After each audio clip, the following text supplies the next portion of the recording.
We'll go ahead with the program and move to the discussion of Switzerland. Yesterday, Judge Jim Gray made some glowing references to what Switzerland is doing to deal with drugs. And indeed, the Swiss have not only conducted a large and well-controlled experimental program, but have on the basis of this program established a means of dealing with drugs, including seriously dependent heroin addicts, that is drawing attention and favorable consideration around the world. And we're fortunate today to have with us Dr. Francois van der Linde, who is, in his daily work, he is responsible for health promotion and prevention at the local state health department of the canton of St. Gall in eastern Switzerland. He is also the chairman of the Swiss Federal Commission for Drug Issues, which is an advisory board of the Swiss federal government and which recently published the Cannabis Report, which strongly influenced the current legislative process in Switzerland. So we are fortunate to have yet another high-level expert on a program and approach that is drawing worldwide attention. We welcome Dr. Francois van der Linde.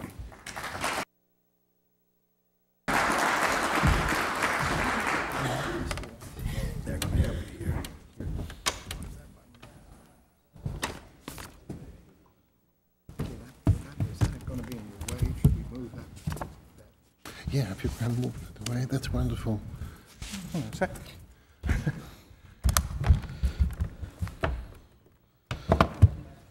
Okay, thank you very much. Okay, I'm most grateful to have been invited to this conference to illustrate the drug policy of a small country in Central Europe, population about 7 million people, which is trying to find a balanced and pragmatic approach to the complex problem of drug consumption dependence and its associated problems in society. If you're interested in the details, I have 5 copies of the Swiss drugs policy here, and all the others can download this. Okay, there are always 8 ways you can put a transparency on. The second attempt is successful. You can download it from here in the English language. Some elements of our current policy, which is currently in the parliamentary discussion, are controversial not only in our population, but especially in our neighboring European countries. Not in Holland, but in the neighboring countries. This is not surprising, considering the fact that the current revision of the law on narcotic drugs includes formally the heroin-assisted treatment as part of treatment measures, and also would no longer consider the personal use of cannabis as a criminal offense. I will first try to outline the background of this development, subsequently explain the essential elements of the Swiss approach with special consideration of the heroin-assisted treatment, throw a glance at the revision of the Swiss federal law on narcotic drugs, and finally draw some conclusions. First, to the background. Until the late 80s, the drug situation and policy did not differ substantially from other European countries. Switzerland had at that time, for reasons which are not completely understood, already a comparatively high level of consumption of other psychoactive substances, such as alcohol, tobacco, and psychoactive medicaments.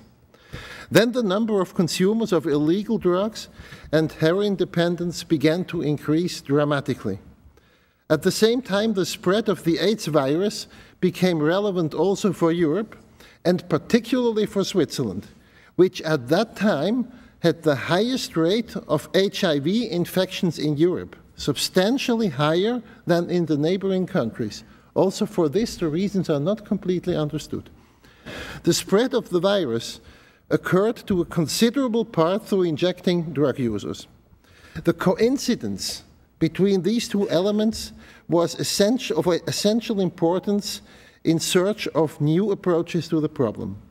The population considered the view of the new virus as an important threat, and the necessity to contain the AIDS epidemic strengthened the position of public health in dealing with the heroin and cocaine users. The provision of clear syringes and needles, as well as the diminishing acceptance in the population to tolerate the presence of injecting drug addicts in the streets, led to a solution which at that time seemed acceptable to both the police and the public health people. The addicts were grouped together in the defined limits of a public park. You know the Needle Park, which was also in the American newspapers. There they were provided with syringes and needles and the minimal medical care. For a certain time they were not seen in other parts of town anymore, and for a short period of time the situation seemed under control. This policy was what I would call today a necessary mistake. I stress both words, necessary and mistake. The HIV prevention in the open drug scene improved dramatically and was scientifically documented to be effective. But the possibility of open drugs usage was attracting drug users from smaller surrounding towns and villages and also from abroad. The open drug scene became also attractive for drug dealers, and the following increase of delinquency soon became intolerable. Probably this was the mistake of the policy at that time. But apart from the success in containing the AIDS virus, the population at that time began to realize that there is no simple solution for handling the drugs problem. And such became ready to discuss new ways and accept pragmatic approaches. This is why the mistake was a necessary part of a societal learning process.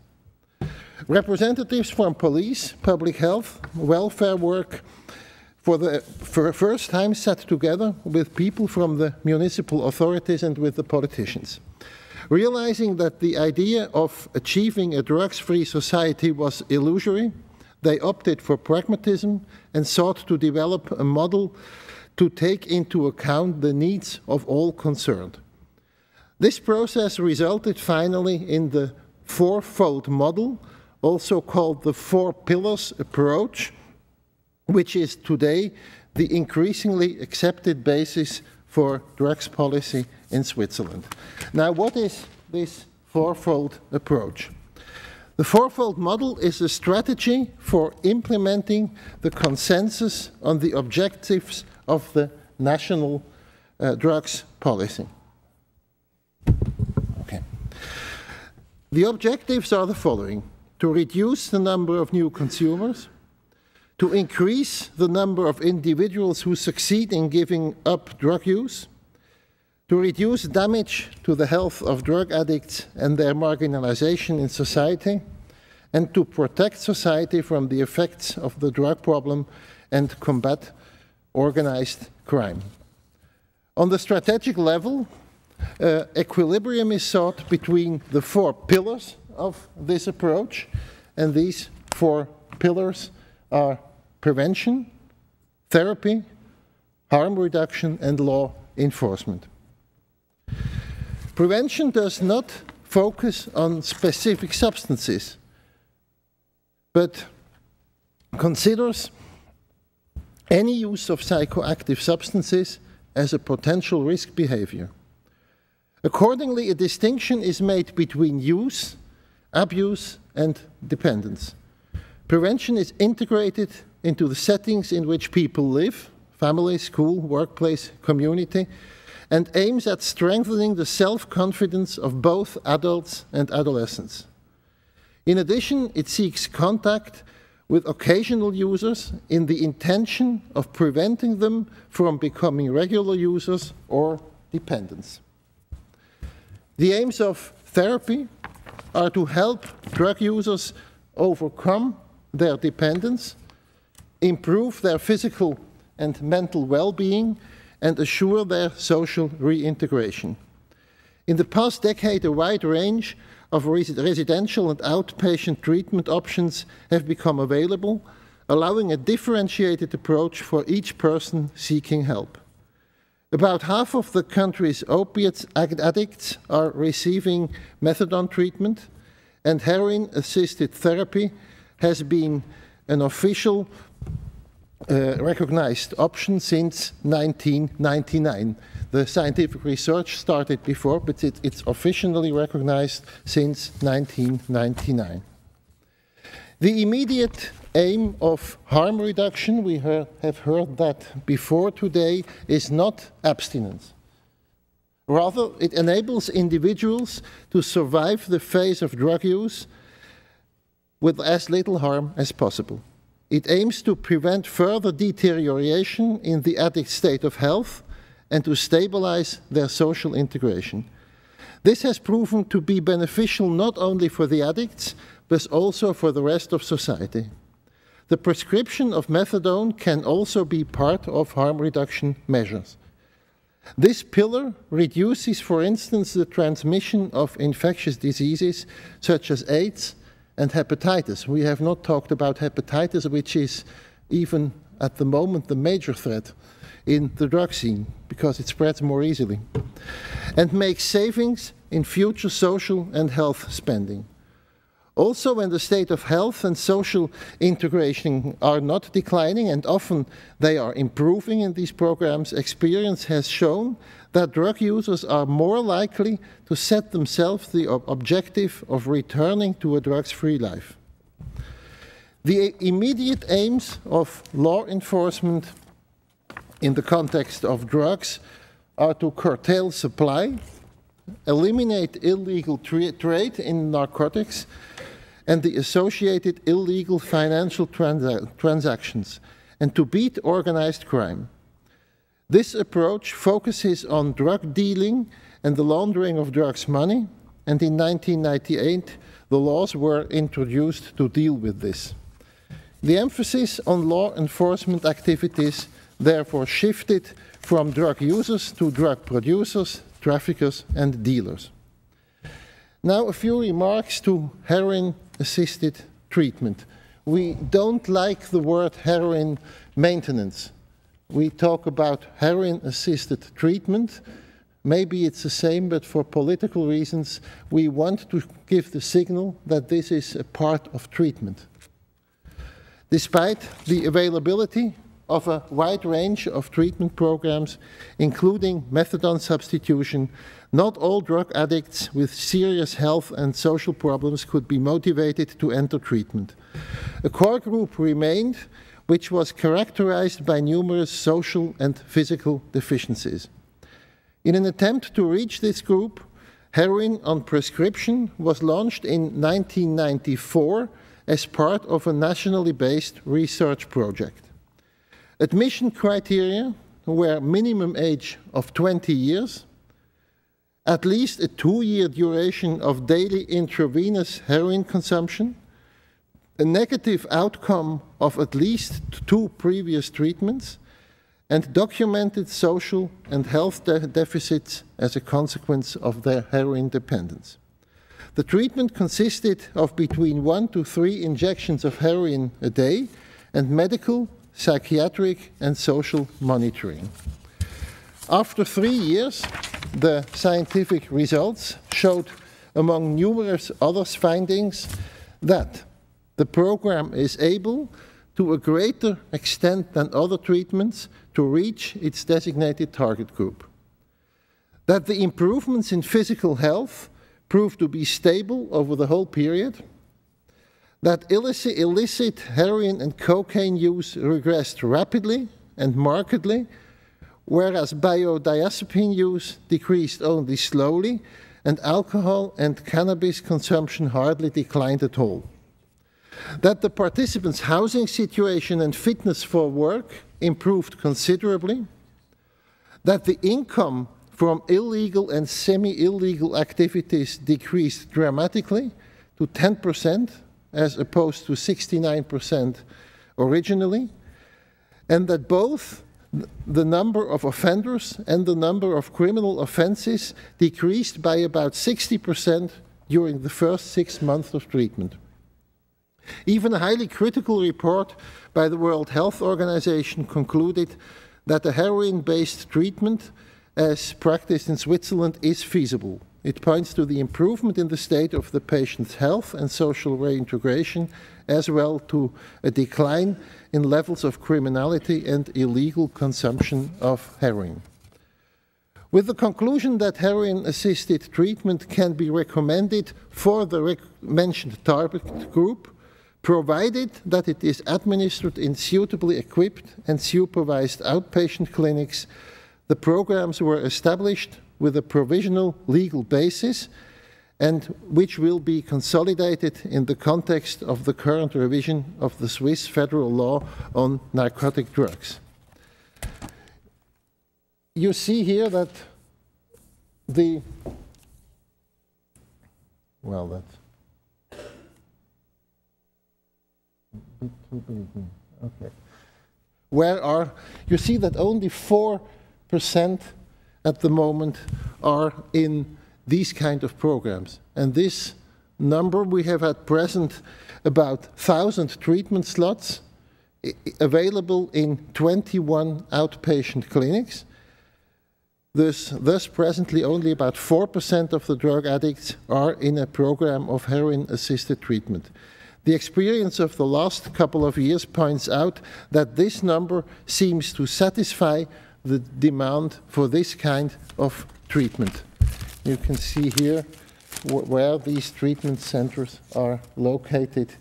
You can also see that they are concentrated in the German-speaking part of Switzerland. In the French-speaking part, people are not so eager except in Geneva.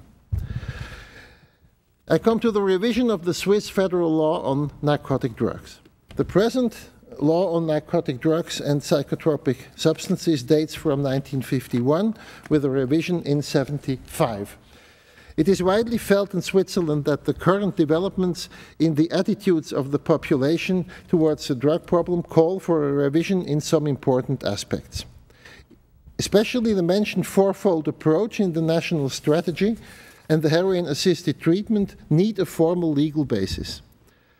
After a broad consultation amongst cantons, political parties and special interest groups in the field of economy, health, social welfare, law enforcement and others, the federal government decided in March 2001 to submit a proposal for revising the Swiss federal law to Parliament.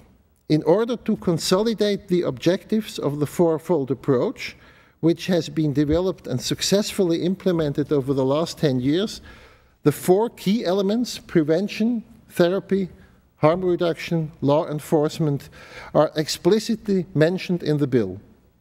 Moreover, heroin-assisted treatment is formally included as a part of the therapeutic measures available.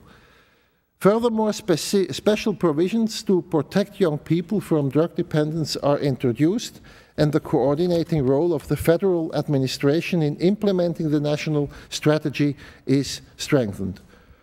All these changes will extend the overall scope of the law. In addition to the objectives of drug control and combat of drug-related crime, clear emphasis will be put on public health aspects. A partly new orientation is proposed for addressing the various issues concerning cannabis. Personal use of cannabis and its most closely related preparatory acts would no longer be criminal offenses. Cultivation, production, manufacture and trade of cannabis will remain prohibited. However, in accordance with the 1988 UN Convention against illicit traffic in narcotic drugs, the Swiss revised law on narcotics will enable the Federal Council to define clear priorities for the prosecution of drug offenses, the discretionary prosecution. The legislator restricts discretionary prosecution to the cannabis-related offenses mentioned above. The law furthermore stipulates the kind of prerequisites it deems necessary in order to abstain from prosecution. Concretely, this could mean that trade with cannabis products would be tolerated if those were not sold to people younger than 18 years, if no advertising took place, if public order was not disturbed, and if not more than 5 grams of cannabis were sold at a time.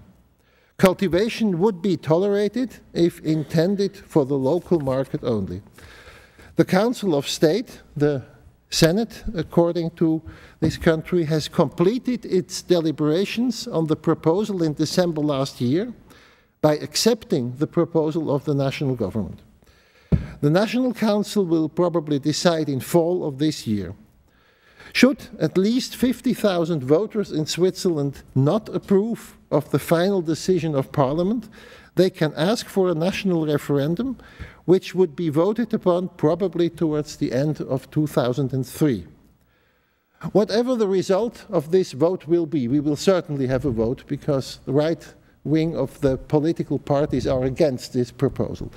So we will have a national vote, and whatever the results will be, the advantage of this long process is that the future drugs policy will have the explicit approval of the Swiss population.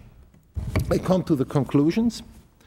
Switzerland is about to find partially new ways in dealing with the widespread phenomenon and the consumption of psychoactive substances by an important part of the population and with the treatment of heroin addicts. Nobody pretends that the country has found the only right solution. But we are convinced that the 4-pillar model, including the heroin-assisted treatment and with the new regulations on cannabis, we will have a well-balanced approach to the problem which reflects society's moral values and civil liberties. Over the past decades, a liberal and pluralistic value system has evolved in Switzerland. In such a society, there can be no consensus on how each individual should live his life and the goals he or she should pursue. Thus, there is no guarantee that answers to question of personal lifestyle, by which an individual or a group may regard itself as bound, will also be viewed as binding by all the others. This occasionally leads to a dichotomy between law and morality in the judgment of human behavior. In an ethical perspective, this means that only an individual's obligation to other individuals or to society as a whole are regarded by law and not those obligations which the individual owes to himself or herself. This ethical background arises, of course, a number of fundamental issues in relation to what might constitute a socially justifiable drugs policy. It has to reconcile the liberal goal of individual autonomy and the freedom to take drugs with the need to protect the young who are not yet capable on their own of perceiving their best interests from being harmed by drugs. This is why the mentioned 4-fold approach emphasizes the need for a powerful role of prevention, including, for example, a ban on the supply, sale or consumption of all kinds of psychoactive substances, legal or illegal, according to current legislation, by minors. Maybe the pillar law enforcement on drugs policy has not received the appropriate attention in this presentation. This does not mean that we neglect this important aspect. But with regard to the consumers, we have no evidence that the prosecution of consumption is the appropriate way to substantially reduce the burden of the drugs problem. On the other hand, it goes without saying that law enforcement activities have a high priority with the focus on restricting supply, combat illegal trading in drugs and the associated financial transactions, and eliminate organized crime. The need for international collaboration in this field is also beyond controversy in Switzerland. Concluding, the described approach to drugs policy in Switzerland does not mean, and this has to be emphasized, that we consider consuming drugs as harmless. But people who consume drugs, once more, illegal as well as legal substances, have reasons for it. We think it is of utmost importance for the field of health promotion and prevention to deal with these reasons and to find alternative solutions for those persons who try to solve their problems by consuming drugs. Clear educational instead of penal measures must, in our view, have high priority. As this approach alone will never fully succeed, the pillar called harm reduction of our drug policy tries to accompany and assist drug users in such a way that they will not suffer irreversible damage to their health. The experience from the past decades has shown that the balanced implementation of the fourfold approach, including law enforcement, as mentioned before, is acceptable and helpful for drug addicts as well as for society as a whole. Thank you.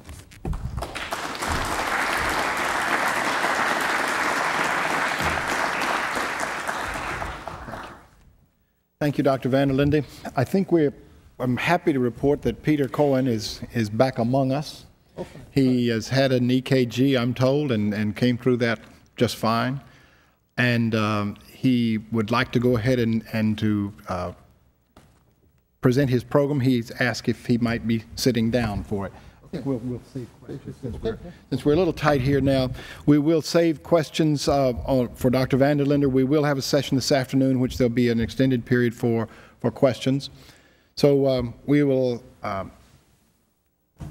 set Dr. Cohen's materials up here again. Whoop.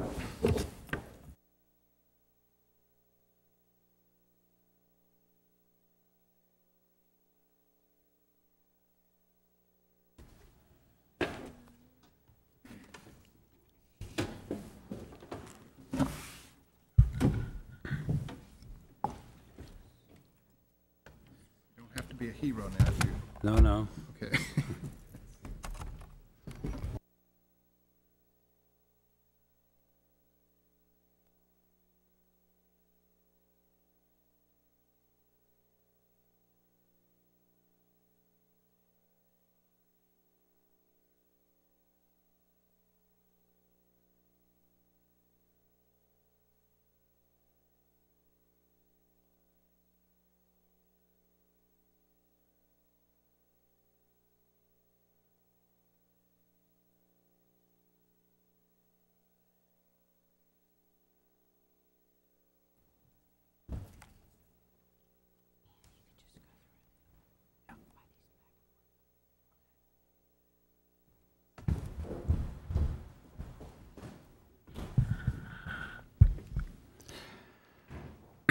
Okay. I'll try to continue. Sorry for this little, how do you say, intrusion. I was trying to explain to you that the arrival of heroin in the Netherlands created a lot of concern, and not immediately how to deal with that. In the city of Amsterdam, the use of heroin started to begin, as I said, initiated probably by GIs who came from Vietnam and via Frankfurt to have weekends or longer weekends in the city of Amsterdam. But one of the historical aspects of the healthcare system in the city was that in the healthcare system, a lot of special departments had been created to cater for special groups within the population. The municipal health service in Amsterdam and later in many other cities in the country recognized that subgroups of the population were not having enough healthcare, like the poor elderly, people living in the streets, prostitutes were not enough into healthcare. So in the 20s of the 20th century, a lot of cities created municipal healthcare systems with sub-departments that would cater for special populations within the general population. So there was already a kind of background to recognize special needs for special populations. And when this new population started to begin to be visible in Amsterdam, the injecting heroin users, within the municipal health service, there was already a kind of attitude to try to think of what to do for them. Another aspect of the Dutch society is that special groups tend to organize themselves and be subsidized in this organization to be able to survive. So, to give you an example, when the emancipation of homosexuals started in the early 50s, the city of Amsterdam and later the government would subsidize groups of young homosexuals to organize themselves and to formulate their emancipatory desires and to further those desires in society. So quite quickly in '78, a group of young injecting users started to organize themselves in what they called the Amsterdam Junkie Union, and their bid for subsidy within the municipality of Amsterdam was honored, so they got some money, and this meant that also the city government had some people to talk to in what to do with this new group with whom they did not have otherwise any contacts. And it was also the initiative of this group, the Amsterdam Junkie Union, who saw that a lot of their members were having problems with endocarditis and other infectious diseases. And it is the initiative of the Amsterdam Junkie Union in '79 and '80 to ask the municipal government of Amsterdam and later Rotterdam to supply them with all kinds of possibilities in the city for clean syringe material. So before the onset of HIV, the city already had in place a syringe exchange operation that could later, when HIV was discovered in the early 80s, expand into what has become a huge syringe exchange system in the early 80s. But quickly, the users understood that injection behavior was a big danger to them, and they started to smoke their heroin. One thing that is very important is that also the Municipal Health Service immediately made available methadone. Methadone was made available in several regimes, so you could opt for a daily methadone maintenance service. You could also opt under certain conditions to get it once a week or once every 2 weeks. And there was also an option to have methadone in a detox procedure. So there were immediately several maintenance and services for methadone, and methadone had to, or heroin had to compete with methadone in all of the Netherlands. And already in the early 80s, heroin started to become very cheap in Amsterdam. When in the late 80s, Germany started to have methadone services and expand them, also in Germany, heroin prices started to drop. And this dropping in the price of heroin, which was mainly dealt by Turkish immigrant groups, made it possible that heroin could be snorted or smoked. So, in contrast to what many people think, that it is important for law enforcement to get the prices of heroin as high as possible, somehow by chance, coming from the general principles of Dutch drug policy that you do not go after individual users or dealers, made it possible for the heroin prices to drop. That made it possible for injection behavior to diminish. At the moment, maybe 20% of all heavy heroin users are injectors and 80% are smokers.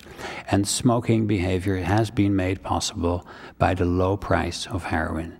To give you an example, at the moment in Amsterdam, heroin per gram with a purity of around 40% will cost between $20 and $30 a gram. I have no idea how much heroin would cost here in Houston, but it might be quite a lot higher. Okay, so in the heroin field, immediate responses were sirens exchange, methadone availability in different regimes, and this mostly in a policy initiated by Amsterdam and later Rotterdam later spread over the whole country, and now in more than 50 municipalities there is maintenance based on methadone, and in 4 municipalities the heroin trials have run, and heroin will remain part of the maintenance system in the Netherlands. Ecstasy.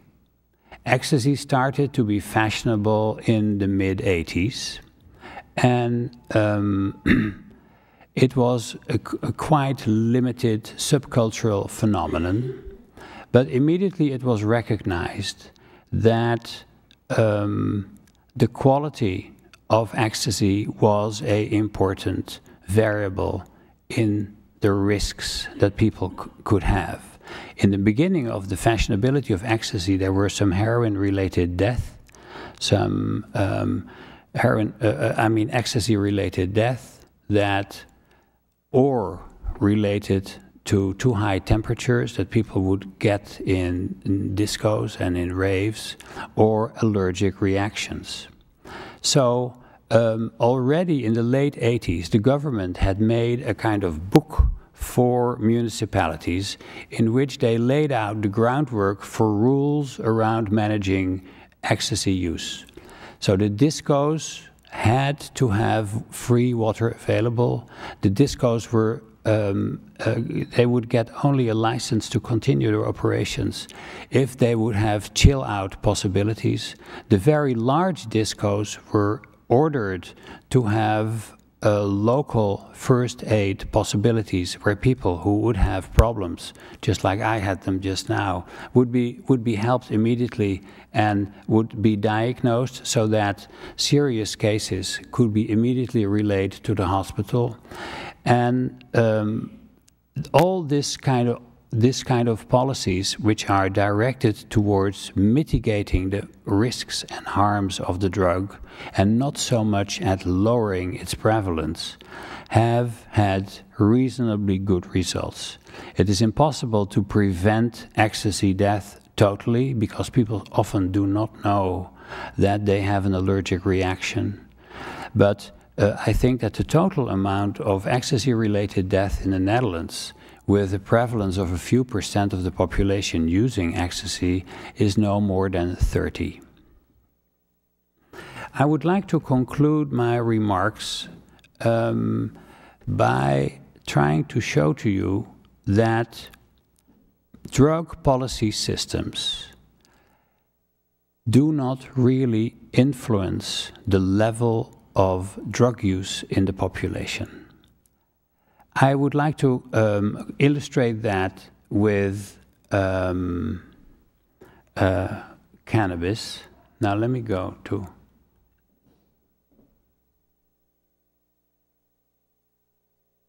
Here we have cannabis. Cannabis in the Netherlands, and we have split it according to the age cohorts that usually the NIDA studies are reported in. Is it visible? Yeah, okay.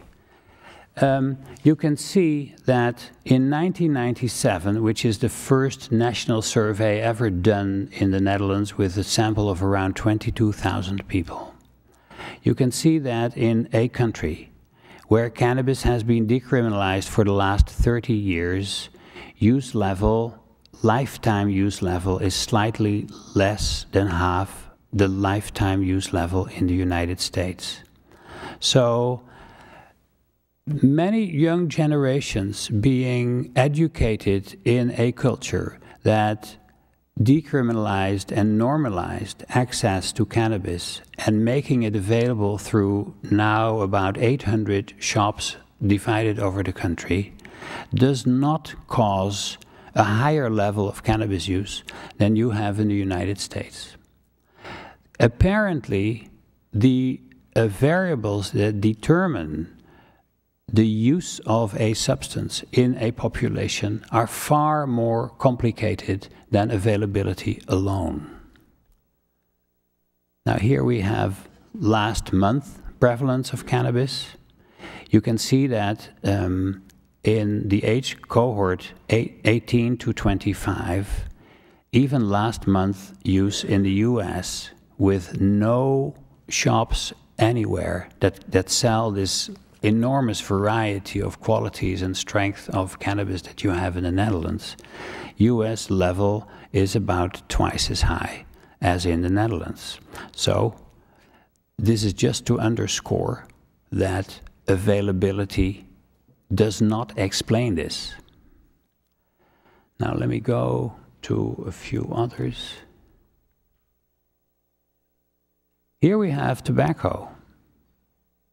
And you can see that the Netherlands and the US are very similar in relation to tobacco.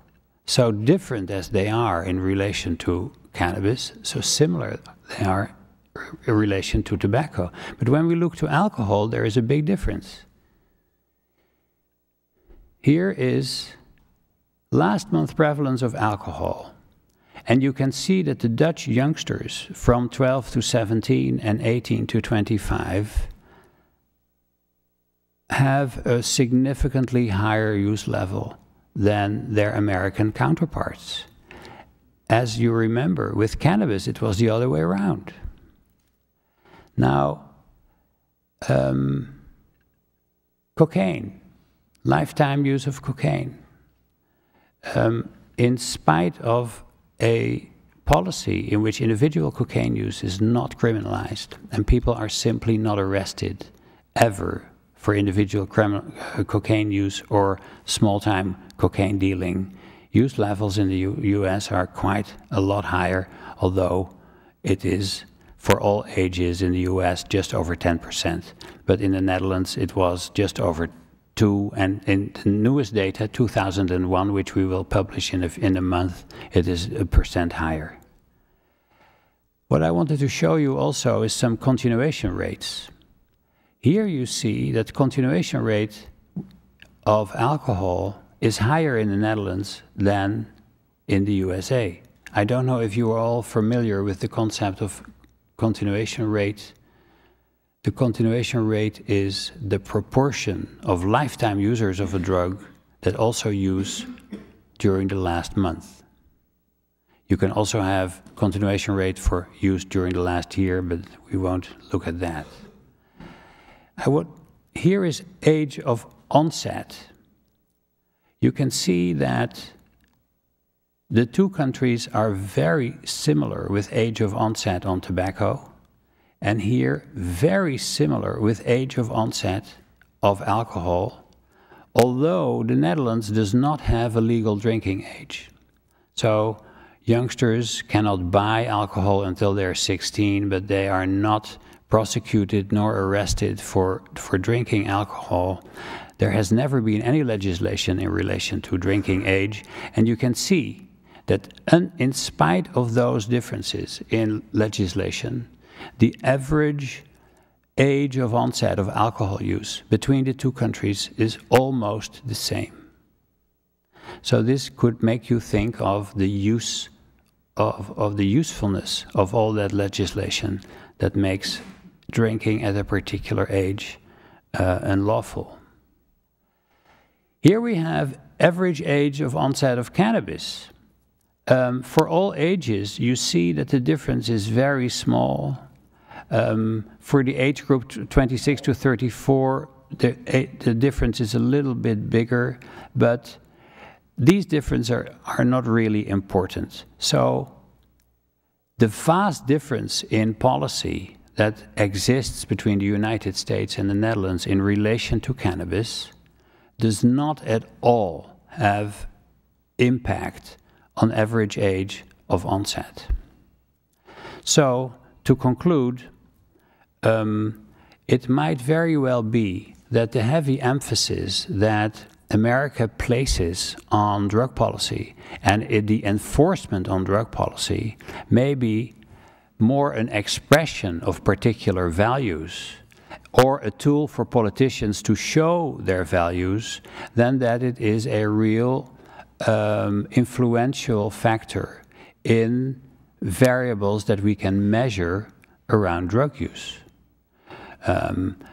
Further confirmation for the thesis that drug policy may be far less relevant than politicians hope it is, for instance, comparative research that we have done in patterns of cannabis use between 3 cities in the world, Amsterdam, San Francisco, and Bremen. And you find that if you ask people a lot of questions, very precise questions about their career with cannabis, their age of onset, their reasons for use, the amounts that they use, the similarities are absolutely incredible. So between 3 different policy systems, the German one, which is a little bit less severe than the American one, the Dutch one, which is open decriminalization, and the American one, heavy emphasis on law enforcement, simply does not make it possible to see distinctions in career and levels of use of experienced cannabis users. So we may have to start thinking that many other variables are important in the development of drug use and in the careers of drug users, but that drug policy is not one of them. Thank you.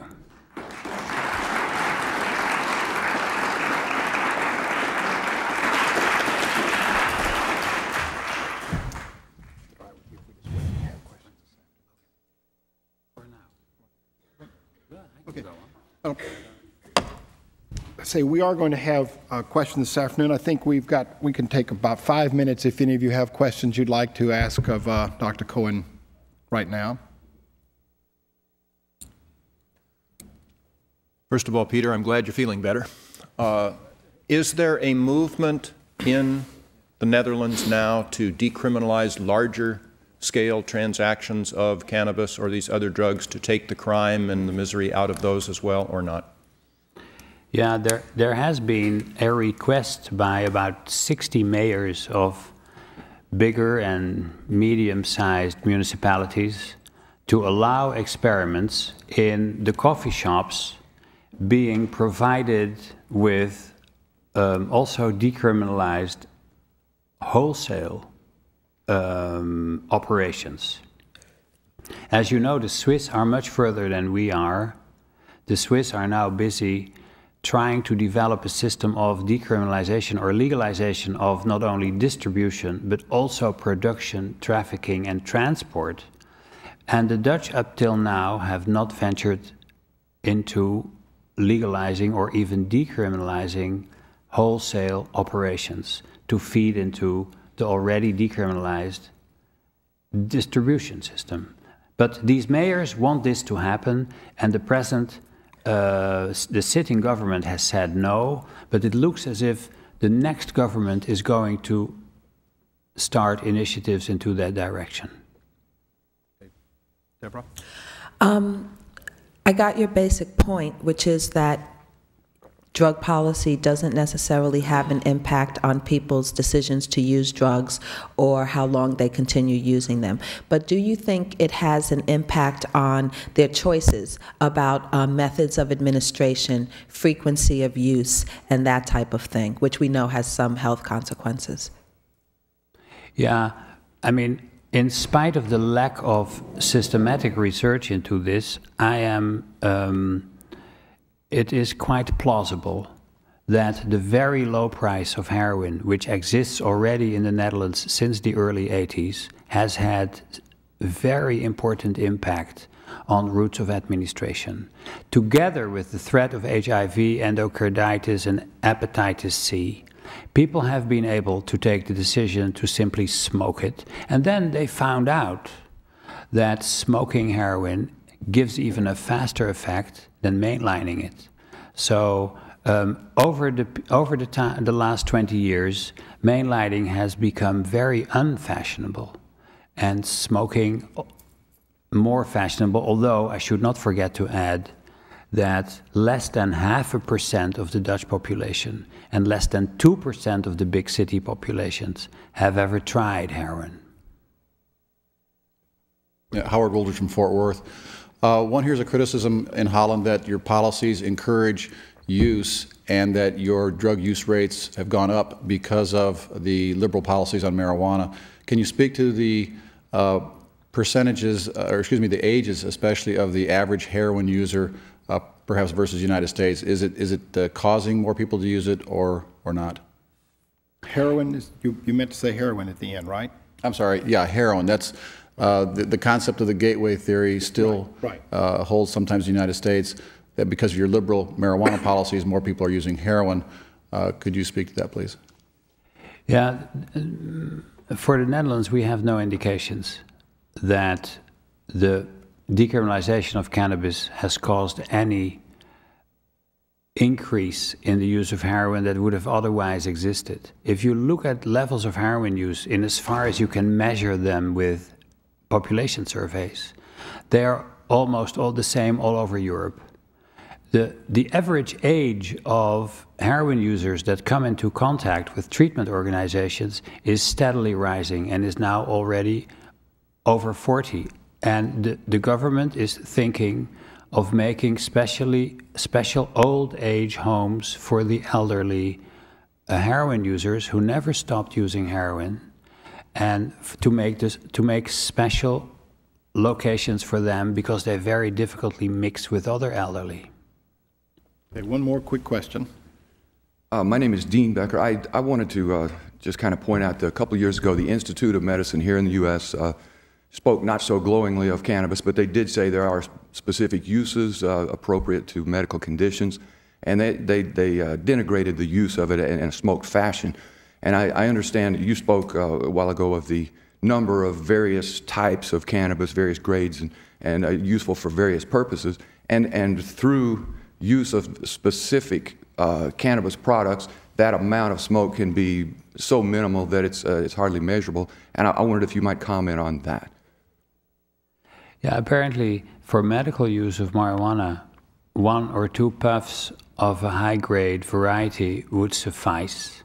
But for medical use, you can now buy in the Netherlands a kind of evaporator that melts or somehow heats up the material so that you do not get any burned product into your lung.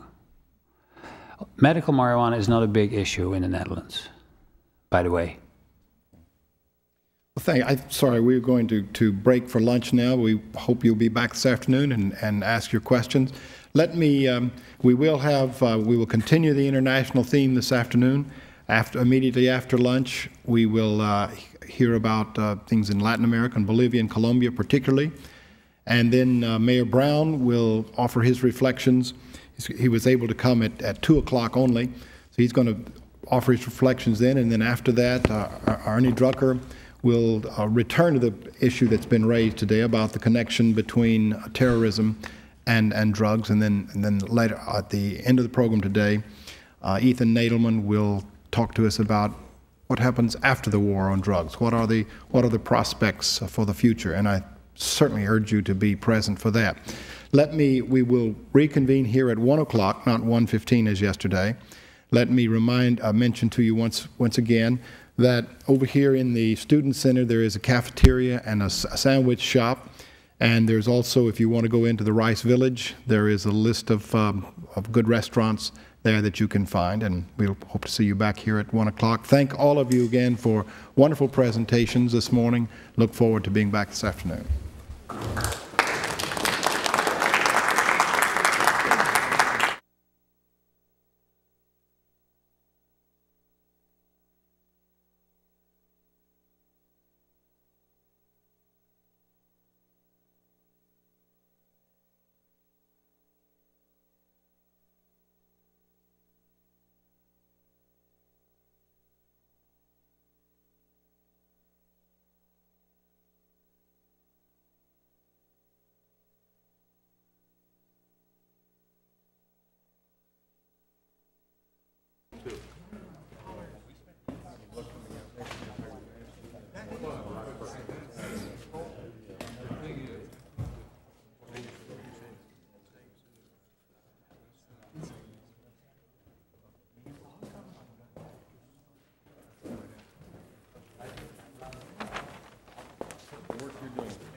Are we on now? Okay, good.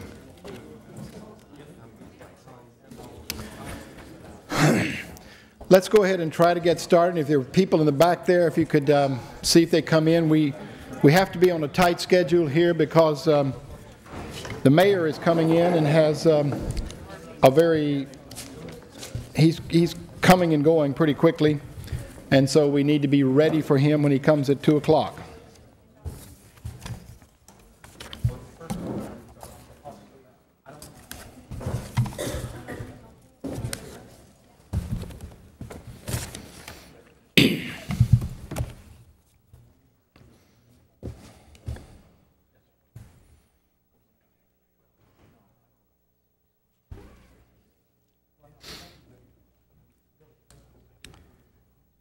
In the Western Hemisphere, a large proportion of illegal drugs are produced in and imported from Latin America, and we are well aware of that. And unfortunately, we're not able to address that circumstance in this program as completely as we would wish. The largest hole has been that we have no representative to talk about Mexico. The Ambassador Enrique Bush of the consulate in Houston tried very hard to work something out there, but we just weren't able to do that. But I do want to acknowledge the effort that he made on our behalf. We're going to hear about two different regions today: Bolivia and the Andean Regional Initiative, and Colombia. The first speaker, Gina Amatangelo, is a former fellow of the Washington Office for Latin America and is currently a candidate for a Master's in Public Policy at the LBJ School in Austin at the University of Texas. She has spent extensive time in Bolivia, and which is often, as recently as yesterday, cited as an arena in which the war on drugs has proven to be effective. Not everyone agrees with that assessment, but we will have the opportunity now to hear from Gina Amatangelo speaking on the Andean Regional Initiative, Drugs, Democracy, and the Andean Crisis. Okay.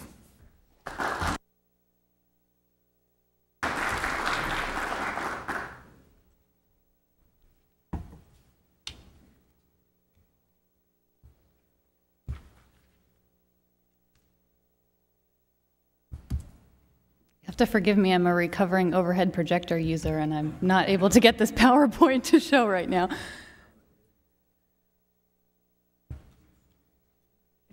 Okay, there we go. I'm going to...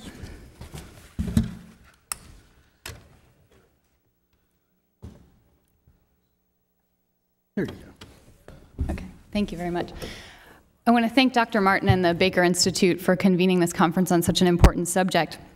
I'll begin by just talking about current U.S. priorities in the Andean region and source country drug control programs. In the past decade, the United States has spent more than $25 billion in efforts to curb the flow of drugs to the United States. I think Eugene and others have already made my second point this morning, that these efforts have not had the desired impact on price, availability, and the purity of illicit drugs. Because of the devastating effects that drug trafficking has on communities in Latin America in terms of political violence, corruption, and distortion of local economies, it's clearly in the interests of Latin American governments to cooperate and collaborate on hemispheric drug issues. However, under our current system, we have more of a U.S. coercion and imposition of U.S. strategy than a system of multilateral collaboration. Every year, the United States, through the international drug certification process, essentially grades other countries on their bilateral cooperation in drugs, evaluates whether or not they've eradicated enough coca, detained enough individuals on drug charges. And U.S. aid and U.S. votes on international financial institutions' loans are contingent on this grade from the United States. This process has been reformed somewhat in the past year, but is essentially still the key mechanism through which the United States has imposed militarized anti-drug programs throughout Latin America. This is particularly problematic from a human rights perspective because just as fledgling democracies in the region are trying to rein in the role of the military in their society, the United States is strengthening these forces through equipment and training. We've also seen that the United States has unfortunately chosen allies within the security forces who have later turned out to be involved in drug trafficking. The most recent example is that of Vladimiro Montesinos, the former head of intelligence in Peru, who was considered to be our partner, the drug czar of Peru, and was later to be found up to his elbows in drug trafficking. Since 1989, when the first Bush administration launched the Andean Initiative, there's been an increasing focus on source country efforts to attack cocaine at its source by eradicating the coca crop.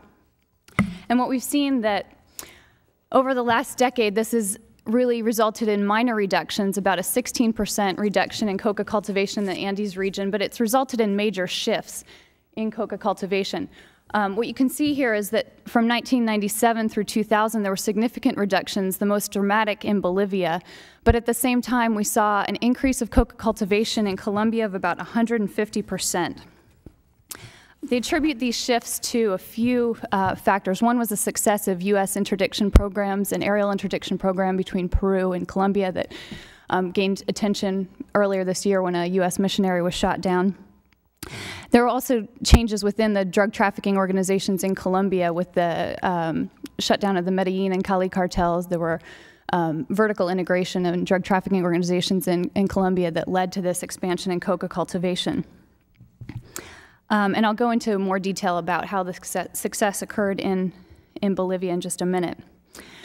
So while there are many indications that this policy is not successful and that the U.S. should take a step back and reevaluate its source country programs, the trend has been through the Clinton and Bush administrations to put more money into these programs rather than to reevaluate.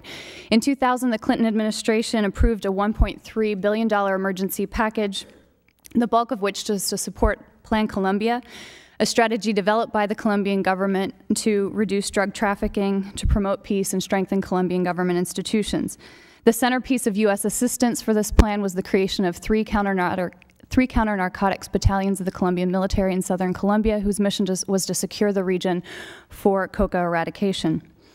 In 2001, the Bush administration launched the Andean Regional Initiative, which was largely an expansion of Clinton's support for Plan Colombia, with an additional emphasis on assistance to the neighboring Andean countries of Peru, Ecuador, Bolivia, Brazil, Panama, and Venezuela in order to adjust to the potential flow of refugees, armed groups, and drug trafficking to these groups. There was also an increased emphasis on social funding for alternative development and judicial reform programs. Last year in Congress, the Andean Regional Initiative was clearly the most controversial aspect of the foreign aid debate, largely due to concerns about military aid to Colombia. But today I want to focus on Bolivia, particularly because it is accepted as a counter-narcotics success, but also because there's little debate about the impacts of this policy in Bolivia, and it is the country where there is the most clear evidence of collateral damage as a result of U.S. policy. Bolivia is the poorest country in the Andean region, has a severe debt problem that makes it more susceptible to U.S. pressure, has the largest indigenous population in the region. And as we talk about drug control in Bolivia, it's important to understand the importance that coca has as a cultural aspect in Bolivia. This is a picture of a coca chew-in that I happened upon the last time I was in La Paz. Individuals were protesting their government's anti-drug policies by sitting down in the street and chewing coca. The crop has been grown in the Andes for thousands of years, and it's still used today in Bolivia and Peru for rituals and ceremonies. It's used by miners, by agricultural workers and laborers to stave off hunger during the workday. It's still legally sold in both Bolivia and Peru for traditional uses, and what they've done is designated areas that the government considers to be destined for illicit use and others that are subject to eradication with the provision of alternative development assistance. The principal coca-growing region in Bolivia is the Chapare, which is home to 35,000 coca-growing families who make a subsistence wage from growing coca. They have highly organized federations of unions, And the unions have a tremendous influence, even at a national level. Their leader was elected to Congress during the last term. They have been strongly opposed to U.S.-backed forced eradication efforts and have put the drug issue on the national agenda in Bolivia. The reason that Bolivia is generally accepted as a counter-narcotic success is because in a 3-year period, the Banzer government was able to eradicate 70% of the coca in Bolivia. They achieved such a dramatic success through an aggressive U.S.-funded plan called the Dignity Plan, in which the government promised to remove Bolivia from the coca and cocaine circuit by 2002. The Banzer government involved the military in forced eradication effort, a move that was shunned by previous administrations. And even after the government declared that they had removed all of the illicit coca from the Chapare region in 2000, both U.S. and Bolivian officials insisted that the presence of the military would be necessary indefinitely to secure the region for alternative development. The Bolivian government also carried out successful law enforcement efforts to interdict precursor chemicals that are used to make cocaine, and they were very successful in doing this and affecting the quality of Bolivian cocaine and lowering the price. The State Department just issued their International Narcotics Strategy report last month and noted that Bolivia had experienced a resurgence in coca cultivation as farmers went and replanted crops, and the government had to back off of forced eradication efforts in order to avoid conflict. The United States was incredibly critical of that move. They also noted that Bolivia had become an increasing point of trafficking for Peruvian cocaine. So it's worth examining what lessons we can learn from this alleged success in Bolivia, whether it's meaningful in light of the explosion of coca cultivation in Colombia, and most importantly, whether or not the Bolivian success can be sustained. I think that there are already early indications that, that sustainability is really going to be elusive. But the question that I think is really important to focus on today is, what is the social cost of this program? It's a program that has disproportionately targeted peasant farmers who are at the lowest level of the drug production chain. They don't get rich from cultivation, they make a subsistence wage. And they continue to grow coca because it's easily harvested. They can harvest it 4 times a year. It grows in poor soils. And to date, other alternative crops have not yielded a living wage. Other crops also take quite a long time to grow, anywhere from 2 to 10 years in startup time to transfer to alternative incomes. The State Department reports that their alternative development programs have assisted 16,000 families in the Chapare. They largely base their statistics on satellite photos of how many alternative crops, how many acres of alternative crops have been planted. But if you go in and you take a closer look, you find that people are not able to sell the products that they've been told to grow. And you see bananas and pineapples rotting due to a lack of infrastructure, transportation, and processing plants. After 2 decades of alternative development in Bolivia, only 7% of alternative development crops are exported. The State Department also points out that Chapare residents are better off than peasants in the rest of the country. In a country where 80% of the population lives below the poverty line, the fact that the Chapare farmers are slightly better off is no consolation. According to the Andean Information Network, there's a 40% rate of childhood malnutrition in the Chapare. Infant mortality rates have risen during this period of eradication success, and there's been an increased use of coca as an appetite suppressant as food security has become a problem in recent years, and there's increased incidence of adult malnutrition. If eradication efforts are going to be sustained in Bolivia, it's critical that we begin to look at human development indicators as a measure of our success. Bolivia in recent years has entered a cycle in which conflict over the drug issue has posed a problem of governability to the government. The coca growers have demonstrated their ability to bring the government to the negotiating table, largely through carrying out protest and blocking major highways, which has had a significant economic cost for the country.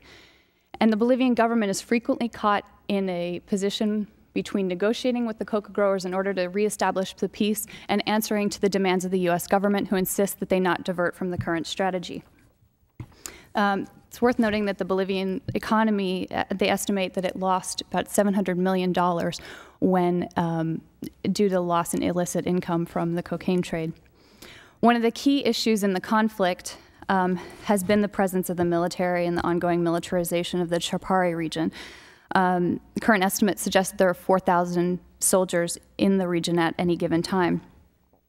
And there's very serious concern that's been well documented by international human rights organizations about violations committed by U.S.-funded forces in this region. Members of the anti-drug police and the military frequently detain individuals arbitrarily. They've beaten and tortured individuals while in detention, and they use indiscriminate force during protests. We've also had, in just the past 8 months, 10 coca growers killed, and 350 have been injured or detained. None of the security forces responsible for these violations have been held accountable in a court of law, and thus they feel that they have free rein to continue to commit these abuses. There have only been 3 cases that I'm aware of where a judge has tried to prosecute members of the military for these kind of abuses. The judge received threats. The cases were then transferred to a military court, and 3 years later, we've seen no resolution in those cases. One of the most shocking recent cases was on December 6th when coca growers were staging a peaceful protest in which they were stacking rotting pineapples on the side of the road to protest the lack of economic alternatives. The military came in and tear gassed the group, followed the Chimore Union Federation leader into his office, shot him at close range, and he died shortly thereafter.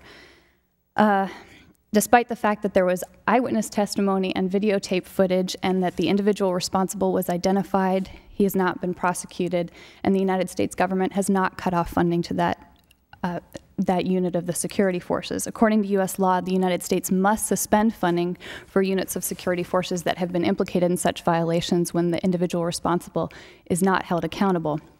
But the State Department has basically, over the years, continuously insisted that there's not credible evidence in such cases.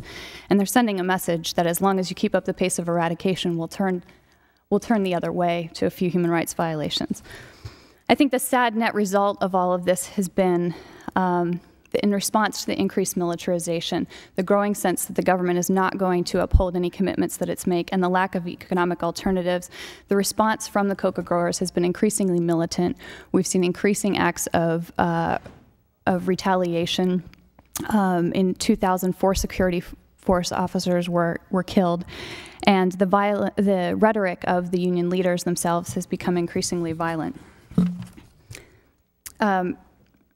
So given that this success has had such little impact on the international drug trade, and given the tremendous damage, it is well past time that the United States rethink its policy. I think the country has at times over the last year been at a boiling point. I want to return to one of my earlier points about the shifts that have occurred in drug production and trafficking, in part due to U.S. policies, and just highlight some of the concerns that raises. As drug production and trafficking move to new areas, so do the networks associated with them: political violence, crime, and corruption. Second is a point that was highlighted in an annual review of U.S. military assistance to the region that's conducted by the Center for International Policy and the Latin American Working Group. And they noted that as drug production and trafficking shifted, so does the focus of U.S. military assistance. And what we see is that the United States will continue to send equipment and training to certain areas, and then when drug production has moved on, we're leaving in our wake highly sophisticated security forces with no reason to exist after the drug war has moved on. And the final point is that the shift in drug production multiplies the negative environmental consequences of illicit crop cultivation and drug production, and that's the point I want to go into just a little bit more for the last few minutes. Colombia is the country where this is most visible. It's the home to more bird species than any other country. It's an incredibly biodiverse region, including rare flora and fauna such as the Amazon River dolphin. And it's against this backdrop that we look at the negative environmental consequences of drug cultivation. A key issue is deforestation that occurs as a result of illicit crop cultivation. And the other is that in drug processing laboratories, the chemicals used to process cocaine are incredibly toxic and have streamed into the local environment. Again, the U.S. policy response to this problem has really poured salt into a wound. The United States funds aerial eradication programs in Colombia, spraying a chemical called glyphosate over the coca growing regions. The chemical is commercially packaged here in the United States as Roundup. Some of you might even use it on your lawn. So you might ask, why is this a problem to use in Colombia? The answer is that there are no independent oversight bodies to monitor the quantities and compositions of the chemicals that are being sprayed in Colombia. There have been no studies on the impact of the use of these kind of chemicals in an ecosystem such as that of southern Colombia. And in Colombia, glyphosate is being mixed with other chemicals, including Cosmoflex, which is used to help the chemicals stick to the coca leaves. And there have been no studies on the impact of these chemicals when mixed in that way. And there is evidence that the application of the chemical in Colombia do not follow the manufacturer's guidelines. The World Wildlife Fund has compared the potential environmental impact of this policy to that of Agent Orange in Vietnam. The manufacturer suggests that the chemical not be sprayed more than 10 meters above the land, and in Colombia it's often sprayed at a distance of more than 50 meters. So there's concerns about contamination of water. A key concern is that glyphosate kills other vegetation other than the coca crop and has affected food crops in Colombia. This is a field of yucca that was destroyed by fumigation efforts, and this directly undermines U.S. interests and U.S. investments in alternative crop programs. Within Colombia, there's been growing dissent about the fumigation policy. The National Ombudsman's Office has called for an immediate suspension of fumigation. 4 of the governors of the southern states of Colombia who are most impacted by Plan Colombia have traveled to Washington and to Europe to oppose the policy. And U.S. officials continue to insist that unless the Colombian government continues to fumigate, that their assistance from the United States would be put at jeopardy. So our next speaker is going to talk in more depth about the policy in Colombia, so I'll stop there. But I just want to conclude by saying that it is well past time that we reorient our international drug control efforts in Latin America. Our goal should no longer be to pursue a feudal policy of trying to curb the flow of drugs to our country at any cost. And we need to look towards a truly multilateral approach that focuses on strengthening democratic institutions and economic development in the region. Thanks.